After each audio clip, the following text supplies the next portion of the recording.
Ooh, I see them bloom for me and you, and I think to myself, what a wonderful world.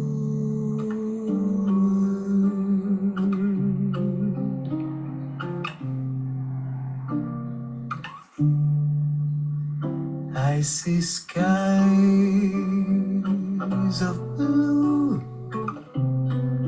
and clouds of white, the bright, blessed day, the dark, sacred night, and I think to myself,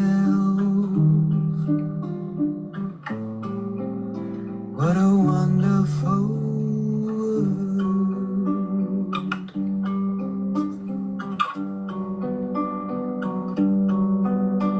The colors of the rainbow, so pretty in the sky, are also on the faces of people going by. I see friends shaking hands, saying, how do you do? They're really saying, I love you.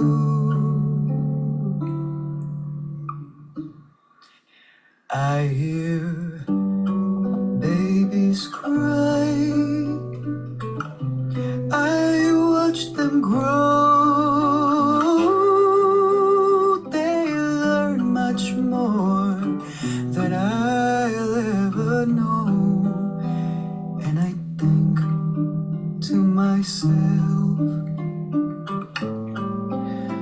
what a wonderful world.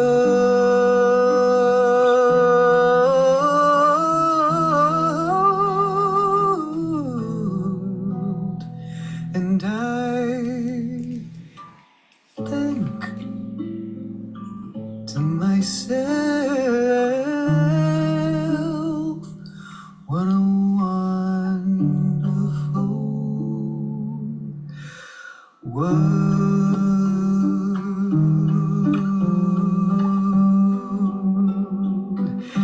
I think to myself, this is a wonderful world, such a beautiful world. This is a wonderful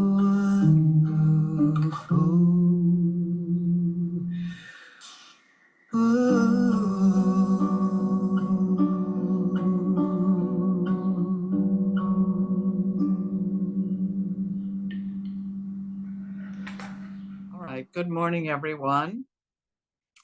My name is Kathleen, and I'm the platform assistant. I also want to mention that we have a great speaker today who've had many times before. It's very colorfully dressed, and Reverend Ray Anderson. And he is going to be giving a talk called A New H.O.P.E, Hope. So I wonder what that's going to be about. I'm looking forward to it.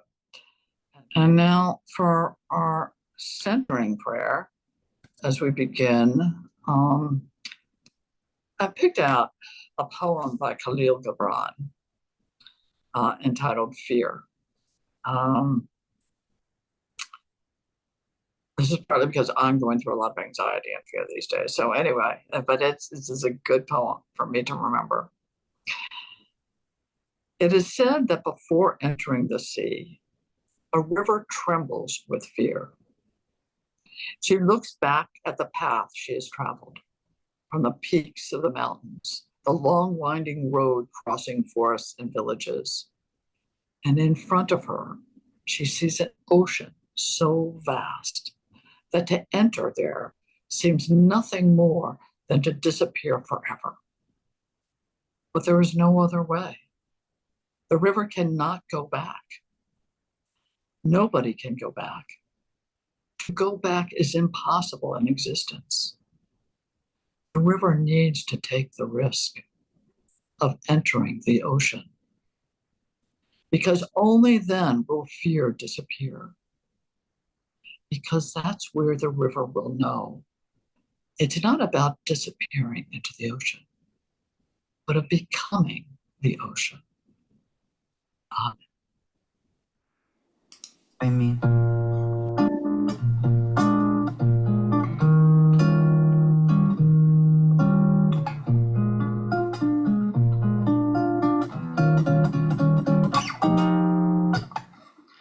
as I walk down the street, seems everyone I meet gives me a friendly hello. I guess I'm just a lucky soul, and so the birds on every tree are also neighborly. They sing wherever I go. I guess I'm just a lucky soul, and so if you should ask me the amount in my bank account, I'd have to confess that I'm sleeping, but that don't worry me. Confidentially, I've got a dream that's peeping, and when the day is through, each night I hurry to a home where love waits. I know, I guess I'm just a lucky soul, and so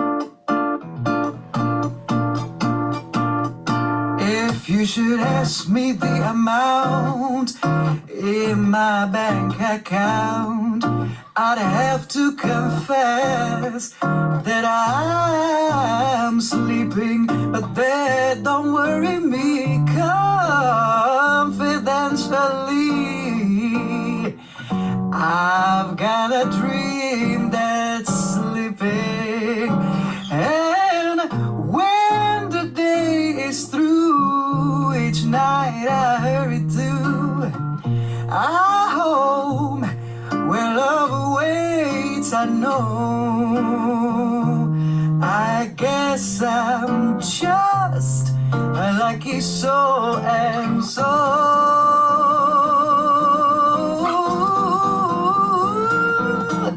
I guess I'm just a lucky soul, and so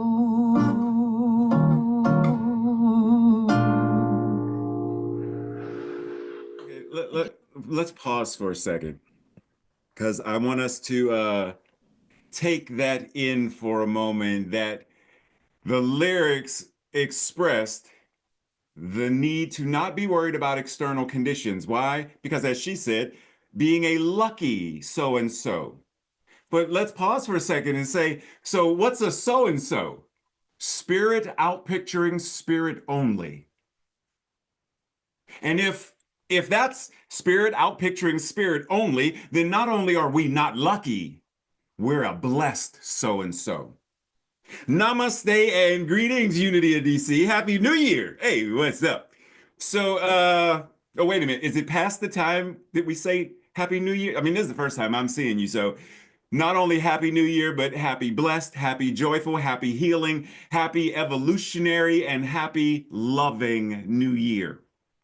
It is an honor and a privilege to be with you once again, especially since today we're going to discuss something that has been sort of floating around in the ethers of my consciousness and my awareness specifically since last year when I spoke at an LGBTQ rally for hope in Dover, Wilmington last year. And I was asked to speak about this because so many people were feeling hopelessness, which we're going to talk a little bit about. So, two things. When I spoke with you last year, one of the things we talked about was this idea of trans-spiritual living and New Thought 4.0. And we're going to sort of touch on that because the idea is, how do we continue to evolve and grow without remaining stuck? And to that point, that's why today we're talking about, an upgraded kind of hope. Specifically, don't tell anybody, but I borrowed the title A New Hope. This is why I made it an acronym, but I borrowed it from one of my favorite movies. And I don't know if you're a Star Wars kind of fan, but Star Wars Episode 4, the title is A New Hope. Don't tell George Lucas. Shh. Okay, so we're going to talk about A New Hope, but specifically, we're talking about hope in a different kind of way, right? We're going to talk about it in an expanded way. But in order for us to do that, we have to be mindful that normally, typically, when we talk about hope, many people talk about it in a kind of airy-fairy, kind of wispy way where hope eludes us, okay? We seem to be much more grounded in the idea of hopelessness, anxiety, and fear because it doesn't envelop many of us. We are submerged beneath the weight of it. So for many of us, those are more, tangible, because we can readily identify this feeling, this heavy weighted, this sense of impending dread, this overwhelm of all of that hopelessness, anxiety, fear, and more. But when we get to the idea of hope, wait a minute, what does that feel like? Now, some common definitions of how, according to Merriam-Webster and other folks who, according to them, hope as a noun is a feeling of expectation. And if we recall from today's reading from the Daily Word, there's this idea of looking forward to the accomplishment and manifestation of our goals. So a feeling of expectation, I expect, and a feeling of desire for a certain thing to happen. A desire that is accompanied with this belief in the fulfillment of it. Now breathe that in. As a verb, hope is to want something to happen. You want whatever this is to in fact be the case. Synonyms: aspiration, desire, wish. I'm not into that word. If we used it more effectively, but anyhow, synonyms: wish, plan, and dream. Okay, so if I ask you, do you have an aspiration? Do you have a dream? Do you have whatever a desire? Do you have that? If you do, then you have hope. Now, today we're going to talk about how do we access it the way the acronym is inviting us, H-O-P-E. Now, a little bit of added clarity, if we think of or look into the Bible, hope is described as a confident, take that word in, a confident expectation of receiving what God has promised. Now, in the Bible, they're talking about an anthropomorphic God. Yes, most definitely. But for us, metaphysicians, we know that we're going to get to that. We know that which God is right where we are. So, what is the promise?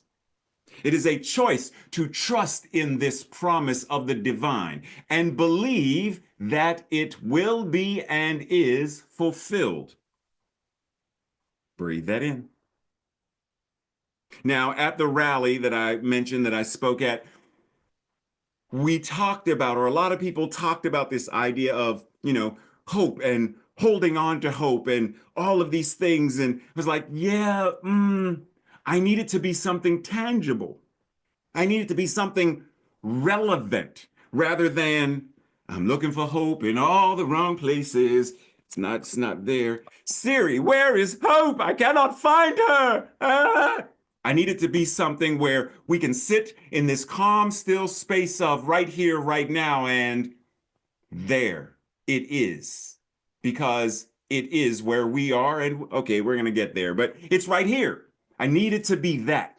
So I offered them a kind of upgraded idea via the acronym, which we're going to get to in a moment. But before we go there, I ask you to indulge me in a moment where I want us to think about the 5 principles in a slightly different way. And be ready, because I am pushing the buttons here. I am pushing the envelope. Okay, so we say, human beings have a spark of the divine within them, the Christ spirit within. Yes, but what if we didn't take it as simply a spark, but it is the full blaze of all that God is, because all that is God. So it's not just a spark. I got the concept, yes, but what would happen if we said, you know what? I am not just a spark of the divine. I am all of it in expression as me. I think I've shared with you many years ago my analogy of the cake. If you take a slice of cake out of the cake and you look at the slice, is that slice the entirety of the cake? No. But how much of that slice is entirely cake? All of it. So not just a spark, but the full blaze of the full illuminated power that is. And not just within, because if I ask you, if I said, Chick, are you within you or are you all of you? If I ask Jan, are you within you or are you all of you? Right? If I say, Jan, do me a favor, hold up your hand. I don't know if y'all can see that, but yes.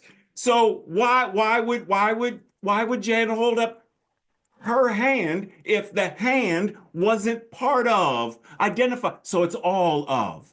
So what if the Christ spirit isn't simply within, but it is the skin that covers the muscles and the tendons and the sinew and the bones and the cells, and it's all that you are from the top of your head to the soles of your feet? It says, human beings, we create by our experiences through the activity of our thinking, not just our thinking. Like, let's put all 4 mental equivalents to use: our thinking, our speaking, our emotions and feelings, and our actions, which is what principle number 5 says. We must also live this truth. We must live it and show it through how we live, move, and have our beingness in the world. Now, I promise you, I'm going to get to the acronym, but I want to throw some other stuff out there just to get the juices marinating, okay? Joel Goldsmith says God expresses God, and that expression appears as you. God expresses God, and that expression appears as you. Ernest Holmes says, for the highest God and the innermost God is one God and not 2. Okay? Meister Eckhart said, between me and God, there is no between. Okay? Pythagoras said, know thyself, and then thou shalt know the universe and God. Okay? Charles Fillmore invites us, right here and now, the great work of character building is to be done. And whoever neglects present opportunities, looking forward to a future heaven for better conditions, better opportunities, is pulling right away from the kingdom of heaven within themselves. So rather than looking forward to, it's right here where we are. Myrtle Fillmore says, because God is infinite justice, you can always change the cause and set into operation and change the results.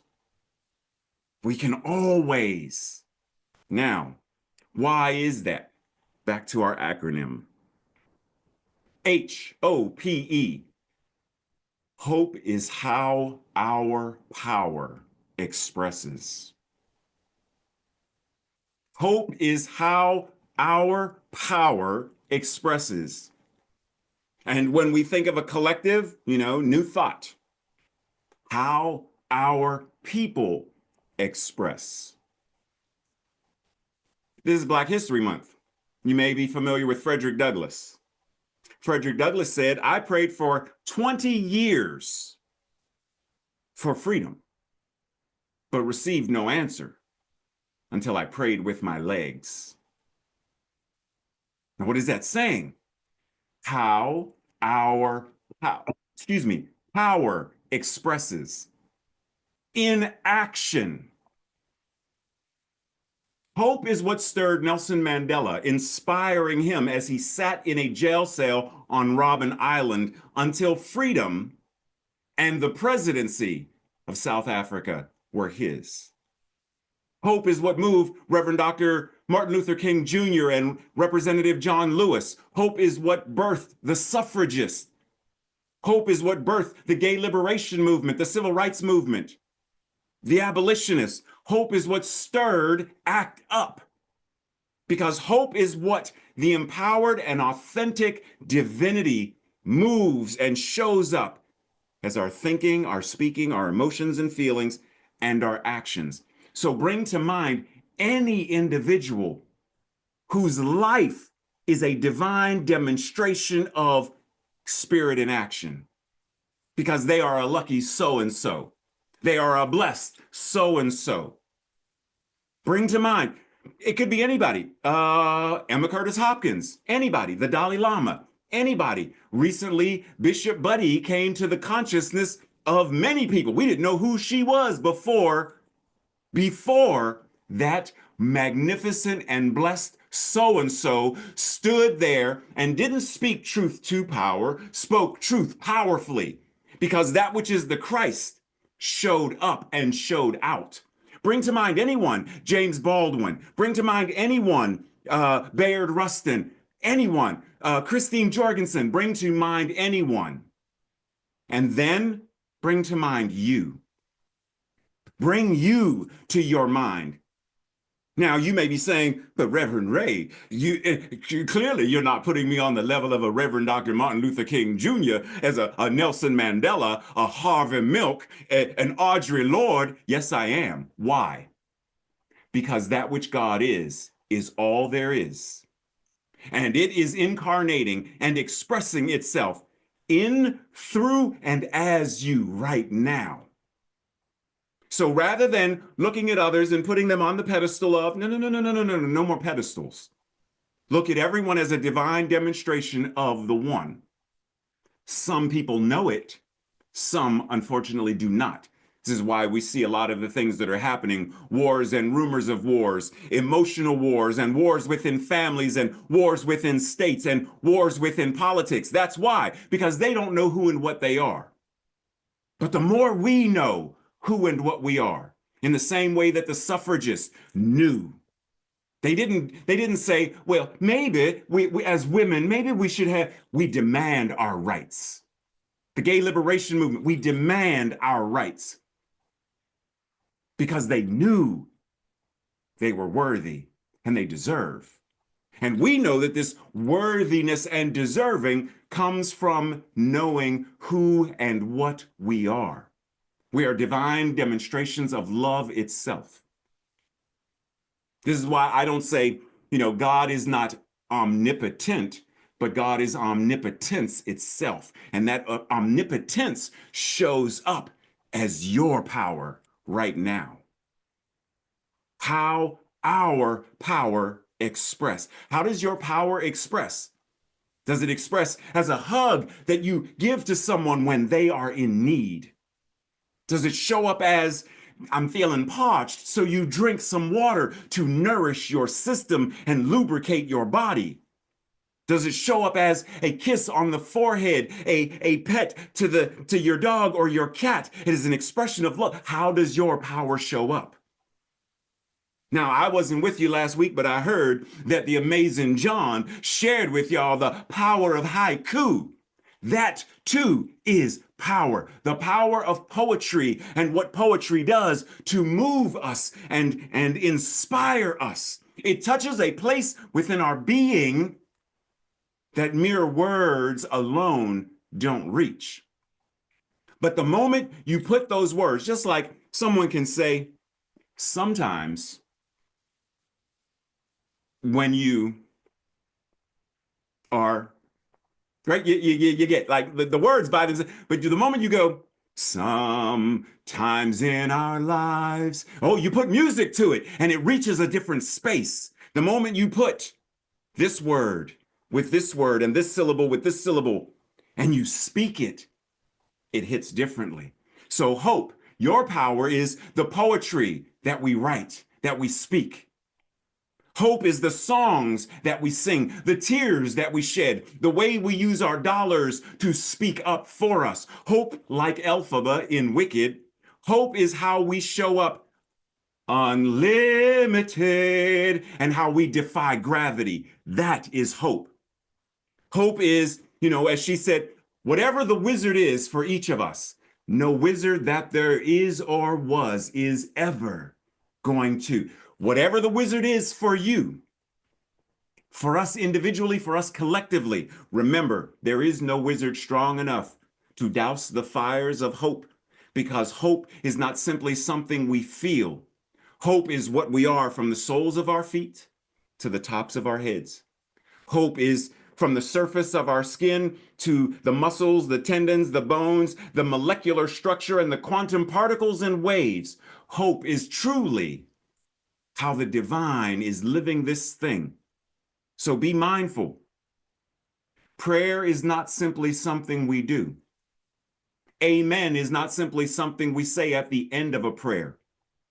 The way you live your life is your amen. And your life, all of it, the way you wake in the morning, prayer. The way you make coffee or tea, prayer. The way you walk the dogs, feed the cat, prayer. All of it. The way you adjust when the schedule isn't going the way that you initially thought it was going to go because there's miscommunication, prayer. All of it, because it demonstrates our ability to change, evolve, adapt, and not simply survive, but thrive. Breathe. And let's enter into that space, simply receiving, and then we will return for our meditation. Breathe. Breathe. And we enter into that space of the infinite, where we recognize that this breath anchors us to the right here and right now. Because as I always say, we cannot rebreathe yesterday's breath. We cannot pre-breathe tomorrow's breath. We cannot save a breath for a rainy day. We can only breathe right here and right now, in this present moment. In this present moment, we understand that our thoughts are prayers. And we are always praying. Our words are prayers, and we are always praying. Our hugs are prayers, and we are always praying. Our emails and text messages of love and support, simply checking in, are prayers, and we are always praying. How we envelop those who are experiencing great loss, whether the fires out west, the two recent crashes, DC and Philadelphia, it doesn't matter where in the world, that which God is envelops it all, and how we bring people and situations and experiences to our mind. As is often said, there is only one mind, and that mind is God, and that mind is your mind right now. So the moment we bring anyone and anything to our mind, it is also in that which is the divine mind, the one mind. And in the one mind, it exists as answered prayer. Because in the mind that is God, there are no missing pieces. There is no good enough. There is simply infinite goodness. So we breathe into this awareness, simply letting this divine inhalation and this divine exhalation, this holy ruach, breath that is God, breathing itself as each one of us. And we enter into that space of infinite silence, breathing and knowing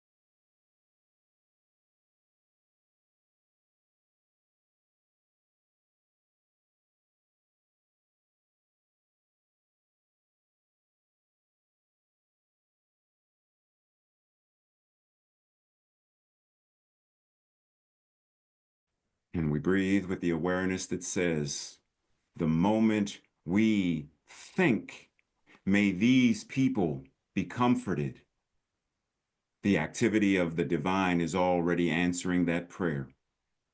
The moment we think, may there be justice and equity, that which is the divine source is already moving, and the prayer is already answered. The moment we think it, which is why we are invited to elevate our thinking. Yes, we can recognize the hopelessness, be present to it, the anxiety, be present to it, but also knowing that there is that which is more powerful than it, more true than it, without the need to deny it or bypass it.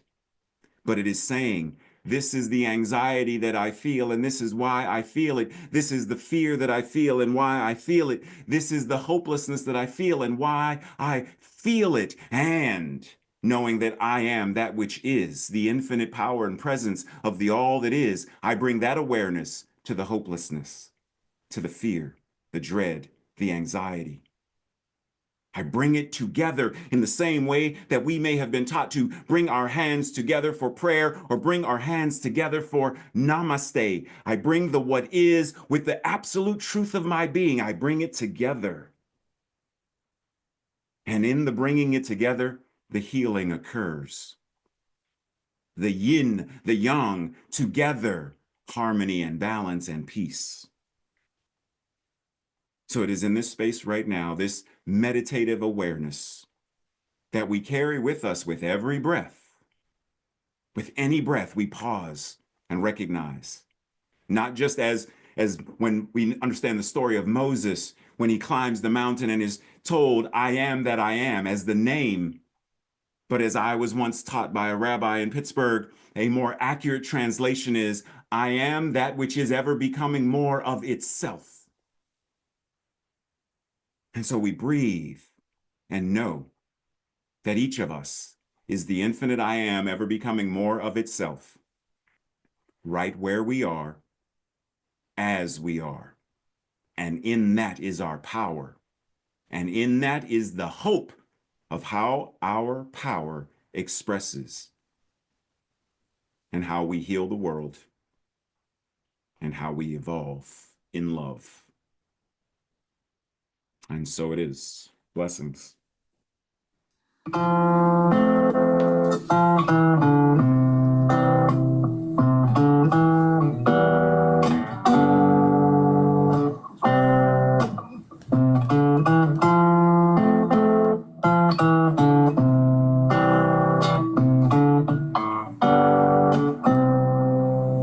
Sometimes in our life, we all have pain, we all have sorrow, but if we are wise, we know that there's always tomorrow.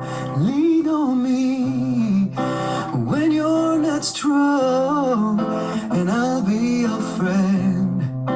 I'll help you carry on, for it won't be long till I'm gonna need somebody to lean on. Please swallow your pride. If I have things you need to borrow for, no one can fill those of your needs that you don't let show.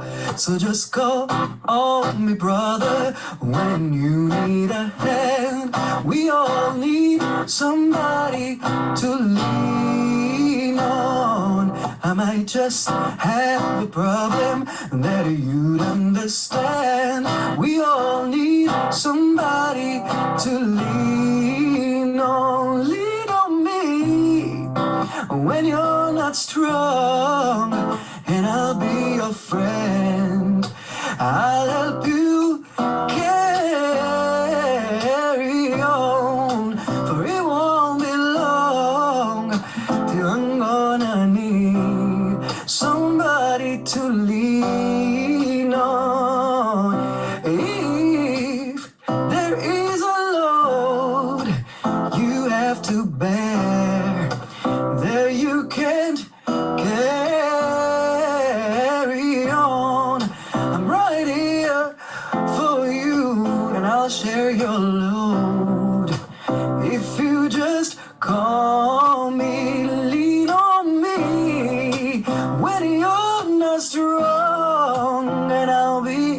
friend. I'll help you carry on, for it won't be long. I'm gonna need somebody to lean on, lean on, lean on.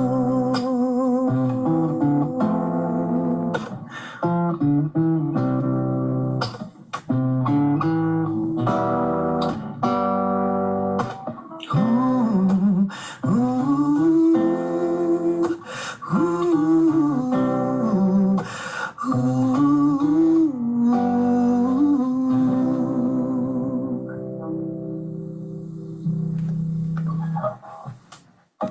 And thank you, Reverend Ray. That was excellent. It got me thinking about a lot of things. How our power expresses. So this is going to be one way. I'm going to say this prayer. Some of you may know it. It was channeled. It was channeled through Alice Bailey from the Tibetan master Joao Kuhl. Now this is sort of the 1999 revised version of it. But I was thinking we'd say this, like I said earlier, I've been a lot of anxiety about things that are going on. And yes, let's take a couple of moments afterwards of just silence, just a couple of minutes. I'll say amen when we're finished with the silence, but let's just take a couple of minutes to just let it sink in, thinking of the people right now, people that have passed away through through the accident that happened in the air. And then also thinking of the people right now that may be losing their jobs, that may be totally freaked out about what's going on, people that are being picked up as immigrants, and being shoveled someplace. I just want to put in a prayer for our world and for our country. So just listen and just take a moment to just be with it for a second. And then we'll go into our songs. From the point of light within the mind of God, let light stream forth into human minds. Let light descend on earth. From the point of love within the heart of God, let love stream forth into human hearts. May the coming one return to earth. From the center where the will of God is known, let purpose guide all little human wills. The purpose which the masters know and serve. From the center which we call the human race, let the plan of love and light work out. And may it seal the door where evil dwells. Let light and love and power restore the plan on earth. Amen.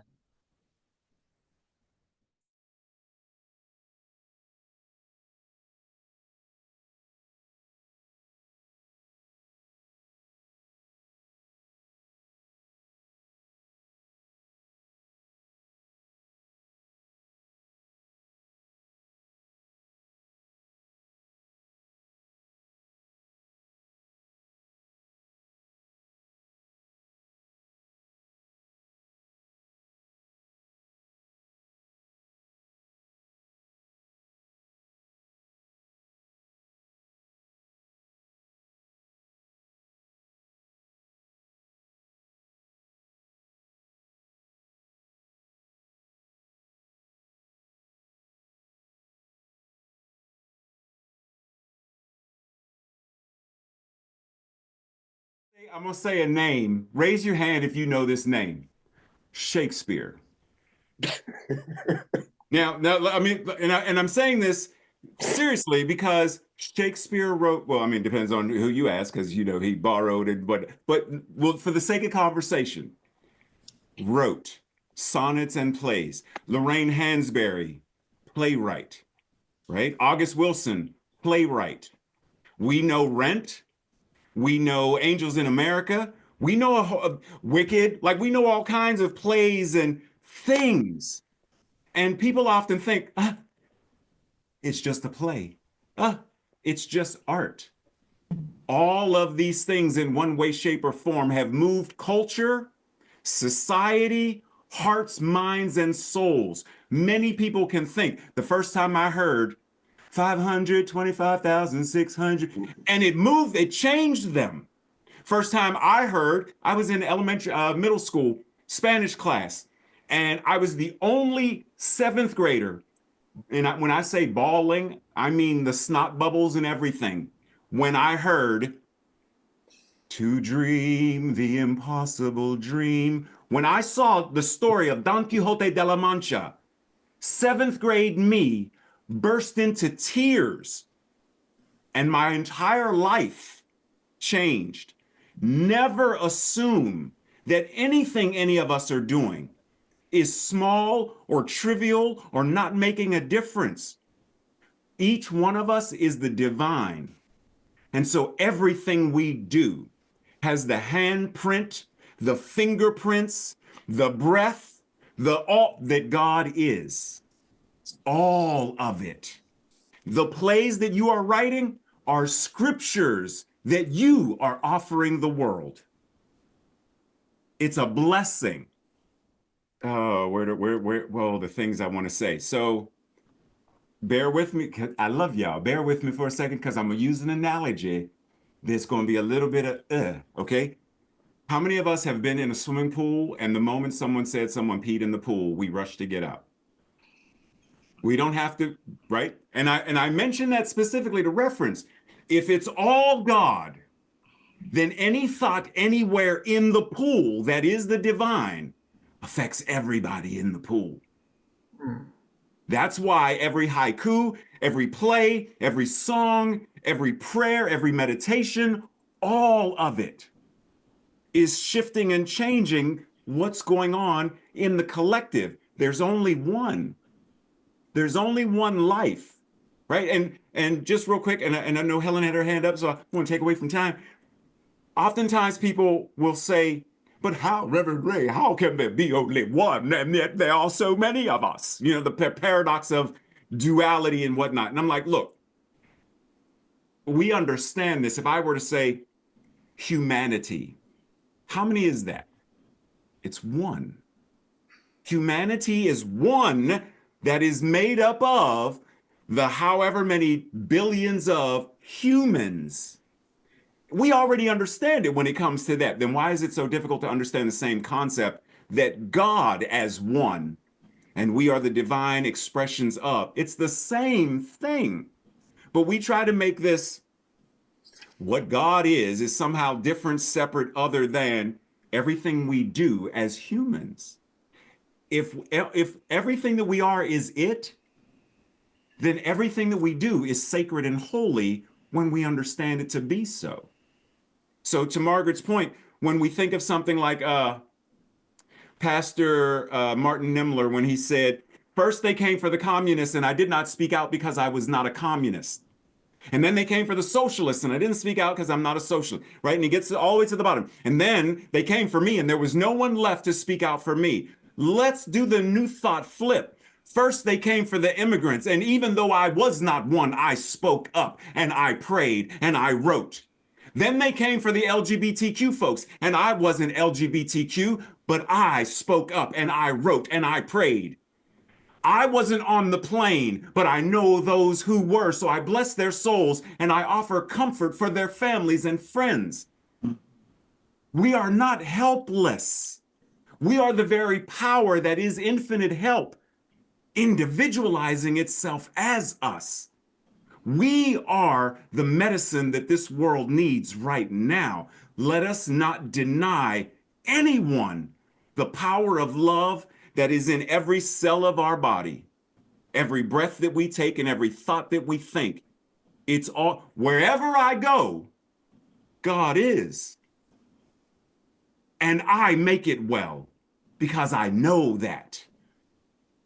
And I'm done. Y'all, if you approached every person that you said, good morning to your neighbors, or, you're in the grocery store and the cashier is ringing up your things or whatever, and you approached how you greeted them by knowing who and what you are, right? If you know that you are a divine expression of love made flesh, then you know that simply saying hello to someone is a blessing. And in that blessing, not even knowing, because we don't need to, I'm not going to stop the postal worker and say, hey, excuse me, oh, you're dropping off mail? Can I pray with you, please? Like, I'm not, because they're going to look at me like I'm cuckoo nuts, right? They're like, no, and I will not deliver mail to this house ever again. But if I simply say as they drive up, good morning, how are you today? Yeah, it's a little chilly, right? Uh-huh. And I know that in the power of the Word, and the Word was made flesh, the Word was God, the Word was with God, and that Word was made flesh, then I know it doesn't matter what the words are, the energy in the words that reach them, offer them blessing and healing in ways that, because how many of us have ever had someone come up to us and say, as Helen said, I heard you say something, Jan. You probably don't even remember this. It was back on such and such date. Margaret, you remember when you said on such and such date? I want to let you know that it impacted me in such a way that I'm not the same person. Most of us can remember some kind of contact with someone like that. All we did was, shooting the breeze. Hey, what's up? How you doing? God, can you imagine? Oh my goodness. Did you hear Reverend Ray last week? He is so silly. He's like an animated cartoon in real life. Like, it's just a regular conversation. But they told you that your time and presence with them in that regular conversation transformed them. That means our thoughts are prayers, and we are always praying. Are our words not a verbalized expression of those thoughts? Then every word we speak is also a prayer. So knowing that a hello to a neighbor is transformative, knowing that the moment we gather together and say, yeah, we all heard about the recent crash. Yes. Now let us, knowing that there is only one, let us pause for a moment and envelop. We bless those who have moved into life after life, for that which is love is eternal and ever expanding consciousness. And we bless them on whatever their next adventure is. But we also envelop those who are grieving and who are mourning. We bless those who are afraid of what tomorrow will bring. And we simply anchor in that. And we understand that there is power in that. Come on now. That's how we transform the world, because we understand that we are powerful, even in the midst of feeling powerless. Rosa Parks didn't have an intention of, I'm going to become the icon for a movement. She just knew that in this moment, my power expresses in me not giving up this seat. And in her not giving up that seat, lives were changed. Emmett Till's mother, no, you will not have a closed casket for my son. In that moment, as a grieving mother, she said, I need people to know. And we think this small moment of, no, there is no small moment. As Yoda said, judge me by my size, do you? As well, you should not. Judge any of us by our prayers, as well you should not. By our meditations, as well you should not. As our plays and songs and haiku, and as well you should not. For I know that my ally is the force, the infinite all that is, called by many names, and what it is I am. So do not judge. I mean, we're sowing seeds of kindness and joy. And we never know that that's smart. For one, in order to say hello, to greet someone in whatever way we greet them, hola, ¿cómo estás? Whatever way we greet them, right? We have to recognize them. We have to look at them and acknowledge their presence. That in and of itself, when many of them going about their day, people don't even acknowledge them unless it's a complaint. And here comes this woman walking up to me talking about some hello, Howard. And she smiled. She got the nerve to smile. I'm mopping floors. But then that smile, because we know smiles are contagious. Mm. And as much as I fight I don't want to mop the floor, but she's smiling at me and she's, good. Hey, Sharon, how you doing? I love when you come in the store. That you always brighten my day. Yeah, It's right. contagious. So thank you for doing or expressing your power in that way. You are more than welcome. Thank you very much for being vulnerable enough to share that. And do not beat yourself up for what was in the past. You did what you did in the past based upon what you were feeling in that moment, right? A rattlesnake strikes. It's not thinking about, it's like, oh shoot, I'm afraid, and bites. So you were acting out based upon whatever was going on at that time. That's in the past. It's a fart in the wind. Let it go. Be present in this moment and recognize anytime we sow seeds and it's like, you know what? I don't want carrots. Dig the seeds up. Plant different seeds. Remember the quote that I gave by Myrtle Fillmore when she says, because God is infinite justice, you can always change the cause that you set into operation and thereby change the results. So recognizing right now, the ego that acted out can be replaced by the expressing God only. So the divine ego, expressing God only. Swap it out.